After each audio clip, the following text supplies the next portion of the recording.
오늘은 역대상하 공부를 하겠습니다. 298페이지고요. 오늘 공부의 내용은 상당히 짧습니다. 역대상하 엄청나게 긴 성경인데 우리 교재는 아주 짧습니다. 예. 원래 히브리 성경에는 한 권으로 되어 있습니다. 한 권으로 되어 있고요. 그래서 역대기로 되어 있는데 이거를 이제 70인역으로 번역하면서 역대상, 역대하로 나눈 거고요. 그 다음에 역대기에서는 제가 아까 설명드린 것처럼 다윗이나 솔로몬의 죄와 허물에 대해서는 언급하지 않습니다.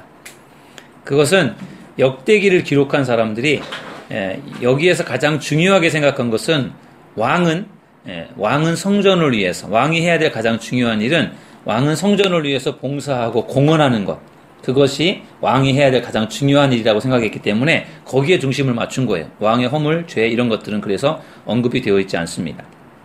그리고 역대기에는 북이스라엘의 왕들은 안 나옵니다. 남왕국의 왕들의 계보만 나옵니다. 그렇기 때문에 역대상하에는 북이스라엘의 악한 왕들에 대해서는 아예 언급이 없고요. 남왕국 왕들 중에서도 또 선한 왕들에 대한 부분들이 집중적으로 다뤄집니다. 그것이 열왕기상하와 역대상하의 다른 점이에요. 서론을 보시겠습니다. 누가 기록했는가? 정확하게는 모르지만 유대의 전통에 따르면 제사장 에스라가 기록했다고 합니다. 역대상하 다음에 에스라가 나오잖아요. 에스라로 연결되는데 그 에스라가 아주 대단한 똑똑한 학자입니다. 그래서 아마도 그 에스라가 당시로서는 가장 중요한 역할을 했던 제사장이고 또 학사였기 때문에 에스라가 기록했을 것이다 라고 봅니다.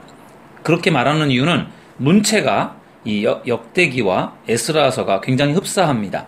그리고 역대하의 마지막 부분이 에스라서의 시작과 이렇게 시작 부분에 비슷하게 반복이 됩니다. 그리고 에스라는 모세의 율법에 아주 익숙했던 학자였고요. 그리고 당시에 에스라는 바벨론 포로기 이후에 돌아온 이후에 70년 포로 생활 이후에 돌아왔을 때 에스라는 백성들의 영적 지도자 역할을 했습니다. 그리고 그 당시에 정치적 지도자는 느헤미야였습니다. 느헤미야 총독이었죠. 느헤미야 총독은 정치적인 지도자였고 에스라는 영적 지도자였습니다. 그래서 에스라, 느헤미야 이렇게 성경이 같이 연결되어 갑니다. 역대상하는 족보가 나오잖아요. 많이 나와 있으면 족보들, 성전 예배, 그래서 예배와 찬양 이런 부분들이 많이 나와 있죠. 예배와 제사장의 사역들, 노래하는 사람, 문지기, 여러 사람들에 대한 사역들이 소개되어 있고 율법에 대한 순종 등 특별히 이런 것들이 강조가 되고 있습니다. 언제 기록되었는가? 다루는 연대는 역대상은 거기에다가 메모를 하십시오. 사무엘하에 대한 주석입니다. 역대상과 사무엘하가 거의 똑같습니다. 조금 주석이라고 하는 것은 사무엘을 좀 더 풀어 설명해 놓았다라는 거죠. 사무엘하에 대한 주석, 사무엘하는 다윗의 이야기지 않습니까? 그 역대상엔 다윗의 이야기가 대다수가 내용이 차지가 됩니다. 그래서 사무엘하에 대한 주석이 역대상이고요. 그래서 역대상의 소리가 이미 사무엘하에서 역대상에 대한 말씀 공부를 이미 많이 했습니다. 1장에서 9장까지는 아담에서부터 다윗까지의 족보가 나와 있고요. 그 다음에 10장에서부터 29장까지는 40년에 이르는 다윗의 통치 기간 중에 통일왕국 전체를 다스리는 33년 동안의 그런 다윗의 통치가 거기에 나와 있습니다. 그 다음에 역대하로 넘어가셔서 다음 페이지 299페이지 보시면 역대하는 거기다 메모를 해주세요. 위에 쪽에다가 열왕기 상하에 대한 주석입니다. 열왕기 상하에 대한 주석. 그래서 솔로몬에서부터 바벨론 포로까지에 대한 이야기가 역대하에 나와 있습니다. 그래서 사무엘하는 역대상과 같고요. 열왕기상하는 역대하와 아주 비슷합니다. 1장부터 9장까지는 솔로몬의 통치에 대한 이야기가 나옵니다. 40년 동안 솔로몬의 통치 기간을 다루고 있고요. 솔로몬이 참 대단한 사람인데 성경의 6% 정도가 솔로몬이 기록했거나 솔로몬에 대한 내용들입니다. 성경의 6%가 솔로몬이 기록했거나 솔로몬에 대한 내용들이라는 것은 대단한 것이죠. 솔로몬이 쓴 성경이 3권이 있습니다. 뭐죠? 잠언, 전도, 아가 이렇게 3권을 솔로몬이 썼습니다. 그리고 뭐 역대 하에도 솔로몬에 대한 이야기가 나오고 열왕기에도 나오고 이렇게 해서 6% 정도의 분량이 나온다라고 하는 것은 그만큼 솔로몬이 굉장히 많은 일들을 했다라는 것을 볼 수 있고요. 10장에서부터 36장까지는 솔로몬 이후에 솔로몬의 아들 르호보암에서부터 시작해서 남왕국의 역사가 거기 기록되어 있습니다. 그래서 주전 931년에서부터 538년 포로 귀환한 그때까지의 남왕국의 유다의 역사를 다루고 있습니다. 그래서 결국 역대기에서 강조하는 것은 다윗 계열의 족보, 유다 지파의 족보가 중심을 이루고 있는 것을 볼 수 있고요. 그것이 결국은 이제 신약 시대 예수님에게로 연결이 되어져 갑니다. 기록 연대는 그러면 언제 기록이 되었는가? 역대상하는 주전 538년에 반포된 고레스 칙령, 고레스의 조서로 끝을 맺습니다. 그래서 당시에 바사 제국의 그 고레스 그 왕이 이제 70년 만에 이스라엘 백성들을 고레스 칙령을 통해서 해방시켜 줍니다. 그래서 이스라엘 백성들이 다시 본국으로 돌아가게 되는 거죠. 70년 만에 포로 귀환을 합니다. 그게 바사왕 고레스의 조서로 이루어지게 됩니다. 그래서 538년에 고레스 칙령이 발표가 되고요. 역대상 29장 7절에는 페르시아의 동전, 다릭, 여기 나와 있네요. 앞에 빨간 것이 다릭이라고 하는 페르시아의 동전이 언급되고 있고, 역대상 3장 19절에서 24절에는 수룹바벨 이후에 6세대가 더 기록되는 것들을 통해서도 대략적인 기록 연대가 아마 이 정도 고레스 때 이 무렵일 것이다 라고 하는 것을 가늠할 수 있고요. 그 다음에 에스라는 주전 458년에 예루살렘으로 귀환하며 아마도 역대기를 주전 450년에서 400년 사이에 완성해서 귀환한 남은 자들에게 낭독해 주었을 것이다. 그래서 이런 것들을 통해서 아마 에스라가 포로 귀환한 이후에 기록했을 것이다. 그렇게 추정을 합니다. 우리가 이스라엘의 왕들 중에 사울과 다윗과 솔로몬 세 명이 40년씩 해서 120년 동안 통일왕국을 이끌어가는데요. 사울과 다윗과 솔로몬의 삶을 통해서 우리가 배울 점이 있는데, 그것은 무엇인가 하면 매 순간 하나님과 동행해야 된다는 거예요. 처음에는 다 아무 문제가 없이 잘했지 않습니까? 사울도, 다윗도, 솔로몬도 다 그렇죠. 근데 마지막에 가면서 나중에 갈수록 점점점 타락하고 변질되고 죄를 짓는 그런 것들을 볼 수 있습니다. 그래서 우리가 정말 하나님과 매 순간 동행하지 않으면 다윗도 결국은 죄를 짓게 되고요. 솔로몬도 죄를 짓지 않습니까? 누구를 막론하고 다 죄를 짓고 다 넘어질 수밖에 없는 연약함을 가지고 있는 것이 우리들이기 때문에 하나님과 매 순간 동행하지 않으면 결국은 우리도 다 넘어질 수밖에 없다라는 거죠. 그래서 늘 하나님과 동행하는 것이 중요하고, 하나님과 동행한다라고 하는 것이 무엇입니까? 우리가 하나님의 말씀을 읽고 말씀을 듣고 배우고 기도하고 예배하고 찬양하고, 이 모든 것들이 우리가 하나님과 동행하는 삶의 기본적인 부분들이기 때문에 우리가 그것을 잘하면 우리가 정말 매 순간 하나님과 동행할 때 우리가 하나님께서 우리에게 계속적인 은혜를 베풀어 주시겠죠. 그러나 우리가 하나님과 동행하지 않으면 결국은 하나님으로부터 멀어질 수밖에 없어서 죄 가운데 빠질 수밖에 없고요. 그래서 늘 하나님과 늘 동행하는 삶을 살아가는 것, 그것이 우리에게 너무나 중요한 것입니다. 어디서 기록되었는가? 남왕국 유다에서 기록되었고요. 무엇을 기록했는가? 주제입니다. 언약의 신실하신 하나님이에요. 역대기는 포로에서 돌아온 유대인 공동체를 격려하고 그들이 하나님의 언약 백성으로 충실히 살아가도록 힘을 주기 위해서 기록했습니다. 바벨론 포로로 가서 70년 동안 포로 생활을 하다가 이제 다시 해방시켜줘서 본국으로 돌아왔잖아요. 그들에게 이제 이스라엘 옛날 족보의 이야기를 하면서 조상들이 이렇게 했고 하나님께서 이렇게 우리를 축복해 주셨는데 하면서 그들을 격려하기 위해서 조상들의 이야기를 꺼내는데, 가장 그래도 훌륭한 인물이 다윗과 솔로몬이잖아요. 그러니까 다윗과 솔로몬의 좋은 점만을 거기에서 유대 공동체 사람들에게 좋은 점들을 가지고 그들에게 이렇게 격려하는 그런 차원에서 기록됐고요. 역대기는 포로에서 돌아온 유대인들에게 이스라엘의 영적 유산과 정체성을 상기시켜주는 그런 의미에서 기록됐습니다. 그래서 하나님께서 다윗과 약속한 것을 이루어 주실 것이다, 그러한 어떤 소망을 주고 있죠. 그 다음에 네모 박스를 보시면 역대기는 아직도 이스라엘이 지니고 있는 유산을 강조한다. 그들은 예루살렘을 가지고 있었으며 예전의 부지에 신축한 성전을 가지고 있었다. 그리고 그들에게는 경배의 필수적인 제사장과 레위 지파가 있었다. 간단히 말해서 그들은 하나님의 나라에서 하나님의 백성이 되기 위해 제기하는 데 필요한 자원을 가지고 있었다. 또한 가장 중요한 하나님이 그들에게 계셨다. 그래서 하나님을 지금 강조하고 있고요. 그 다음에 300페이지로 가셔서 역대기는 하나님의 신실하심과 하나님의 백성을 향해 가지고 계신 목적이 계속 유지됨을 보여줍니다. 하나님은 여전히 이스라엘을 위한 미래를 이루어가고 계시고 역대기는 영적 유산을 재건하는 유대인들을 격려하고 있습니다. 성전과 성전 예배가 나오는데 예루살렘 성전과 성전 예배는 역대기를 통합하는 중심 주제입니다. 그래서 성전이 아주 중심 주제입니다. 성전은 하나님께서 하나님의 백성 중에 거하시는 것을 상징했고 성전은 이스라엘이 하나님의 백성이라고 하는 것을 증명해주는 증표였고요. 성전은 제사장 나라로서의 이스라엘의 고결한 소명을 상징했습니다. 사무엘 하에서부터 열왕기 하까지의 많은 기록 가운데 성전이라고 하는 주제와 별로 관계가 없는 것들은 역대기에서 누락됩니다. 성전과 관계 있는 것만을 가지고 역대기를 써갑니다. 관계없는 건 다 뺐다는 거죠.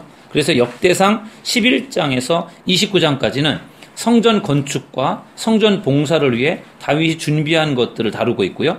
역대하 1장에서 9장까지는 성전 건축, 솔로몬의 성전 건축과 봉헌이 나오고 있고요. 그 다음에 나머지 역대하 10장에서부터 36장까지는 북왕국 이스라엘을 다루지 않습니다. 그 이유는 그들이 성전과 아무런 관련이 없기 때문에 다 여로보암의 뒤를 따랐고 우상을 숭배했기 때문에 그들은 다룰 가치가 없고 성전과 아무 관계가 없기 때문에 북왕국 왕들은 다루지 않습니다. 그래서 역대기에는요 성전의 어떤 그러한 설계자 다윗이 설계하거든요. 성전의 설계자 다윗에 대한 이야기가 나오고 성전을 건축하고 봉헌했던 솔로몬의 이야기가 나옵니다. 그리고 성전을 모독하고 또 그러면서 또 성전 정화를 이루는 유다의 왕들이 나오고 있고요. 그 다음에 나중에 가서 느부갓네살에 의해서 성전이 파괴되는 내용들이 나옵니다. 역대기가 그래서 성전에 대한 이야기들로 쫙 이렇게 진행이 되는 것을 볼 수 있고요.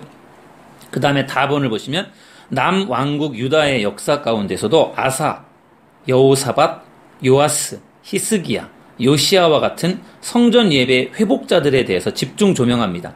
아주 훌륭한 왕들만 집중적으로 나오고 있고 그들은 성전 예배를 회복하는 그러한 일에 헌신했던 사람들이 집중적으로 나와 있습니다. 그리고 역대하 10장부터 36장까지 거의 70%에 해당되는 지면이 8명의 선한 왕들을 묘사하는 데 할애가 됩니다. 8명의 왕들, 남유다 왕들이죠. 위에 나왔던 왕들입니다. 8명의 왕들의 통치 중에서도 하나님이 임재하시는 곳인 성전에 주안점을 둔 종교개혁운동을 주로 재서술합니다. 언약궤는 역대기에 40번 이상 언급됩니다. 법궤죠. 하나님의 임재를 상징하는 법궤, 언약궤, 궤 이것이 40번 이상 등장했다는 것은 굉장히 많이 등장하는 것을 볼 수 있고요. 그 다음에 301페이지로 가셔서 역대상 하에 나타난 예수 그리스도입니다. 예수 그리스도의 예표로 역대상에서 우리는 다윗을 볼 수 있죠. 그래서 사무엘 하에서 우리가 이미 다루었던 내용이고요. 다윗의 언약은 사무엘하 7장과 역대상 17장 우리가 아까 다윗의 기도에서 살펴보았던 그 내용입니다. 거기에 다윗에게 축복하겠다라고 하는 언약이 나와 있고요. 다윗 왕조의 영속성은 메시아가 다윗의 후손으로 오심을 의미합니다.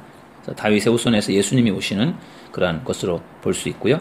역대하에는 다윗 왕조가 나오는데 살인과 배역과 전쟁과 포로 유배가 메시아의 계보를 위협했지만 메시아의 계보는 아담으로부터 시작해서 스룹바벨까지 끊어지지 않고 분명하게 보존된다라는 것을 볼 수 있고요. 성전은 예수님께서는 자신의 몸을 성전에 빗대어서 말씀하셨습니다.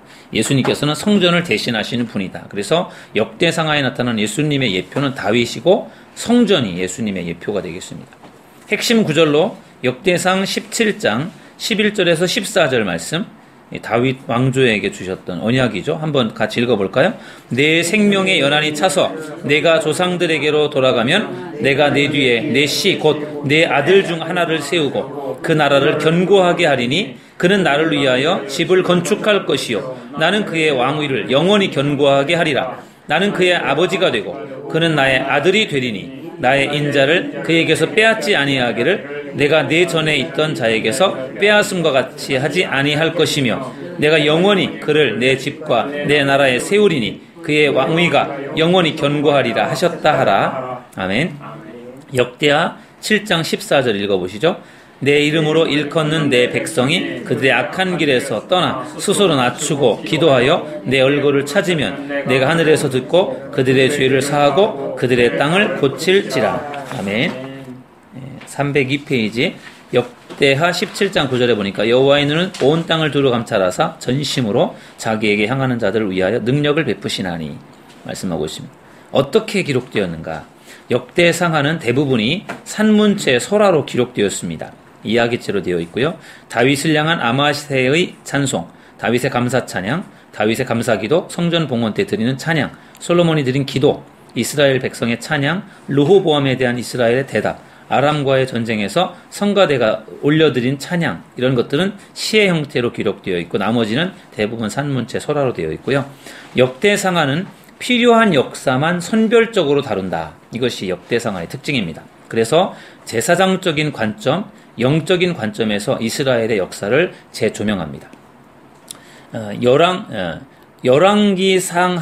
열왕기는 선지자적인 관점에서 기록이 됐습니다. 그래서 왕의 잘못들이 거기 지적이 되어 있고 나와요. 선지자적인 관점에서 기록했기 때문에 열왕기는 그렇게 잘못된 부분들이 나오는데 역대기는 제사장적인 관점에서 기록했기 때문에 거기에 이렇게 그 왕들의 어떤 그 허물 이런 것들이 이렇게 다루어지지 않고 있다는 것을 볼 수 있고요. 사무엘 하에서부터 시작해서 열왕기 하까지의 많은 기록들이 역대기에 누락되었는데 그 이유는 그것들이 성전이라는 주제와 별로 관계가 없기 때문입니다. 그래서 철저하게 성전을 중심으로 해서 필요한 성전과 관계된 사람들의 이야기를 최대한 역대상하에 기록하고 있고요. 예를 들어서 역대상에는 경건한 여호사밧 왕에 대해서 10절, 10절밖에 언급되지 않았습니다. 그러나 역대기에서는 그의 생애에 관해서 넉 장, 4장이나 할애가 됩니다. 또 히스기야의 개혁도 열왕기 하에서는 몇 구절만 기록이 되지만 역대 하에서는요 3장에 걸쳐서 기록됩니다. 소개가 됩니다. 그러니까 좀 성전과 관계에 대해서 큰 일을 했던 왕들이 굉장히 많이 자세하게 다뤄지는 것을 볼 수 있습니다. 그래서 선별적으로 다루고 있다라고 하는 것을 볼 수 있고요. 그 다음에 그 밑에 네모 박스를 보시면 역대상하는 표백된 역사다라고 꼬집는 학자도 있다라는 거죠. 표백됐다. 그래서 다윗이나 솔로몬의 실수와 같은 이스라엘의 커다란 잘못에 대해서 거의 언급하지 않기 때문입니다. 이뿐 아니라 역대기는 혼란스러웠던 북왕국 이스라엘과 남왕국 유다가 벌인 내전, 그 전쟁에 대한 부분들도 무시하고 있고 북쪽에 흩어진 10개 지파에 대한 것은 아무것도 남아있지 않으며 이 책은 그들에 대해 지면을 거의 할애하지 않습니다. 반면에 역대기는 국가가 원래 가지고 있었던 이상한의 자부심을 회복시키고자 노력합니다. 그런 것들이 좀 특징적이고요. 303페이지 보시면 그럼 왜 기록했는가? 역대기를 왜 기록했는가? 역대기는 바벨론 포로 이후에 예루살렘과 성전과 옛 왕조를 재건할 계획과 소망을 가지고 본국으로 귀환한 사람들을 격려하기 위해 기록됐습니다.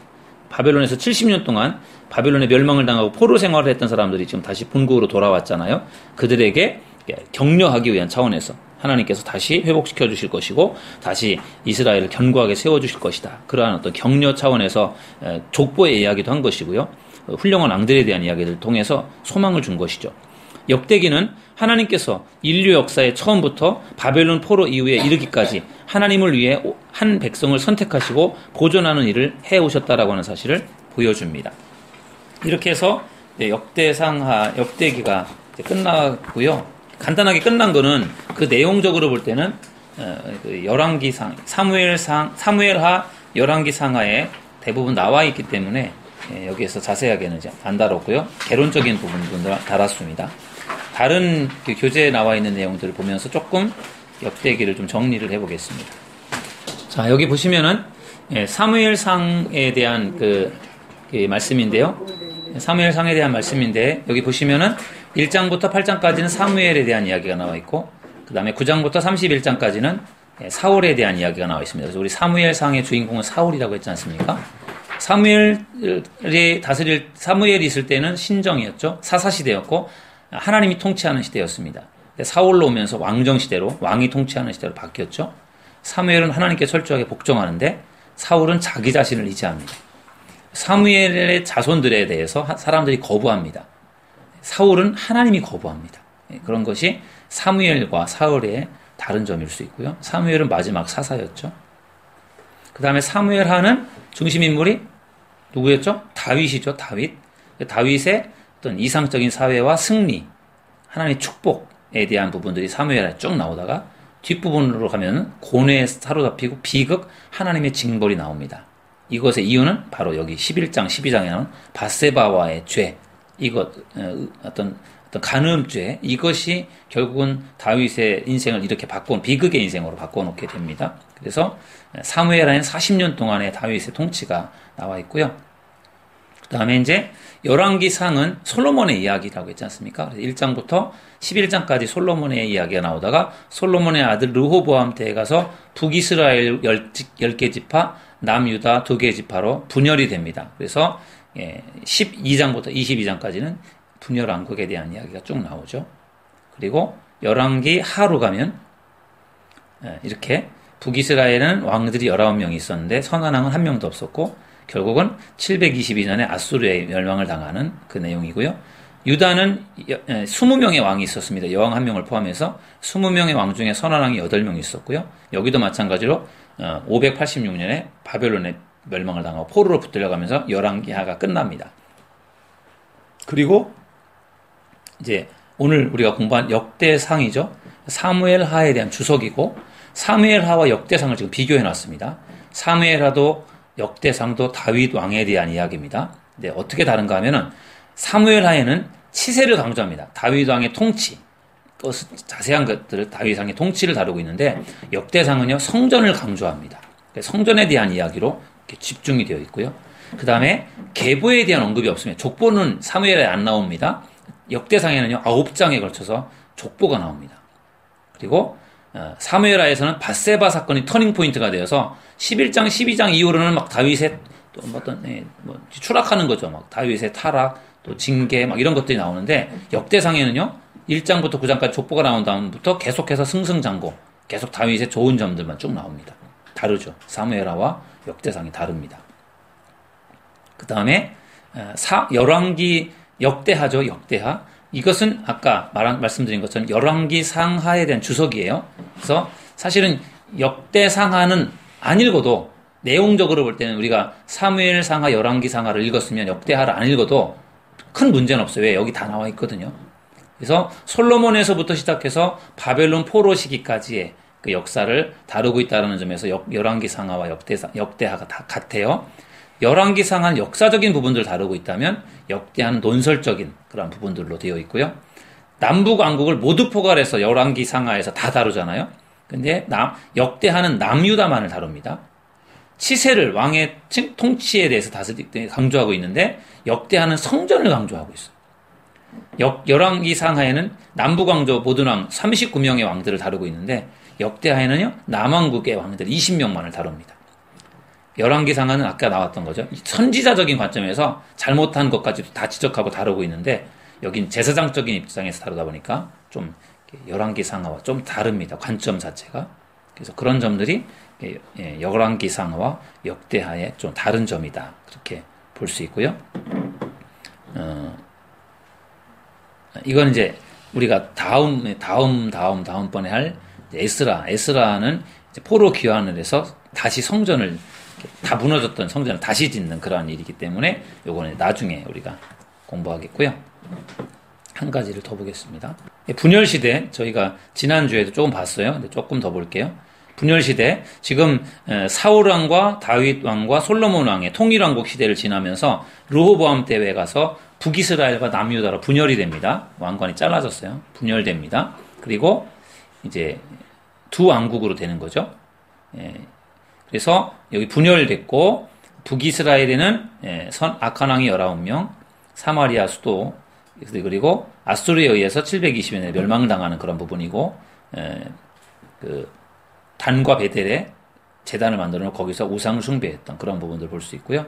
그 다음에 이건 엘리야가 승천하는 장면이고 엘리사고 남유다에는 20명의 왕들이 있었고요. 그 중에 선언왕이 8명이 있었다. 북이스라엘은 1명도 없었는데 그래도 남유다에는 한 40% 선언왕들이 있었다라는 것이고, 그다음에 586년에 바벨론에 포로로 붙들려가게 됩니다.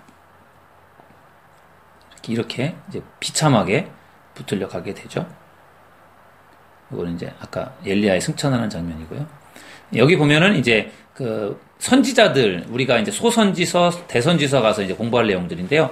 여기 보면 이제 북이스라엘에서 활동했던 선지자들입니다. 요나, 아모스, 호세아가 나오는데, 여기 보시면 아수르라고 하는 나라 있잖아요. 이 아수르라고 하는 나라에 의해서 이 북이스라엘이 멸망을 당합니다. 아수르. 이 아수르의 수도가 니누에입니다. 하나님이 요나에게 니누에에 가서 복음을 전하라고 하잖아요. 요나가 안 갑니다. 왜 안 갑니까? 아수르는 원수의 나라예요. 이방 나라고 원수의 나라인데, 북이스라엘 멸망시킨 나라인데, 거기를 요나가 그 원수 같은 나라에 가서 복음을 전한다라고 할 때, 니누에 가라고 할 때 요나가 안 간 이유가 이런 분위기 때문에 안 간 거예요. 그래서 그랬다 나중에 결국 가잖아요. 이런 아수르의 수도가 니누에다라고 하는 것을 보면, 요나가 왜 불순종했는가를 우리가 조금은 이해할 수 있는 부분이고요. 그 다음에 이제 남유다에서 활동했었던 선지자들이 쭉 나오는데, 이건 나중에 공부를 할 겁니다. 자, 요거를 이제 제가 보려고 합니다. 요거는 여러분들 안 쓰셔도 되고, 제가 나중에 아마 나중에 우리 공부하는 내용도 있을 것 같고, 혹시 제가 없으면 제가 자료를 만들어 드릴 텐데, 자, 이게 우리가 그 소선지서, 대선지서로 가면서요, 선지자들이 너무 많이 나오기 때문에 이 사람이 도대체 언제 활동한 사람인지 이게 참 어려워요. 이걸 딱 보셔서 그거를 구분을 할 수 있으면 여러분들이 선지자들의 활동 시대에 어떤 시대에 활동했었던 사람인지를 이해하는 데 굉장히 도움이 될 겁니다. 중심을 이루는 부분이 바벨론 포로기예요. 이스라엘 남유다가 멸망을 당하면서 바벨론에 포로로 붙들려가잖아요. 70년 동안. 애굽에서는 430년 동안 포로 생활을 했고, 바벨론에서는 70년 동안 포로 생활을 하는데, 이 포로 시대에 우리가 활동했던 선지자가 2명이에요. 다니엘. 그죠? 다니엘은 같이 포로로 붙들려가잖아요. 그죠? 그래서 다니엘이 포로로 붙들려갔다가 바벨론의 총리가 되잖아요.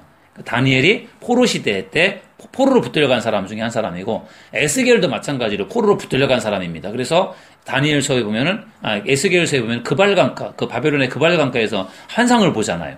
다니엘과 에스겔은 바벨론 포로로 붙들려갔던 사람들입니다. 그 바벨론 포로 시대에 거기 바벨론에서 활동했던 선지자고요.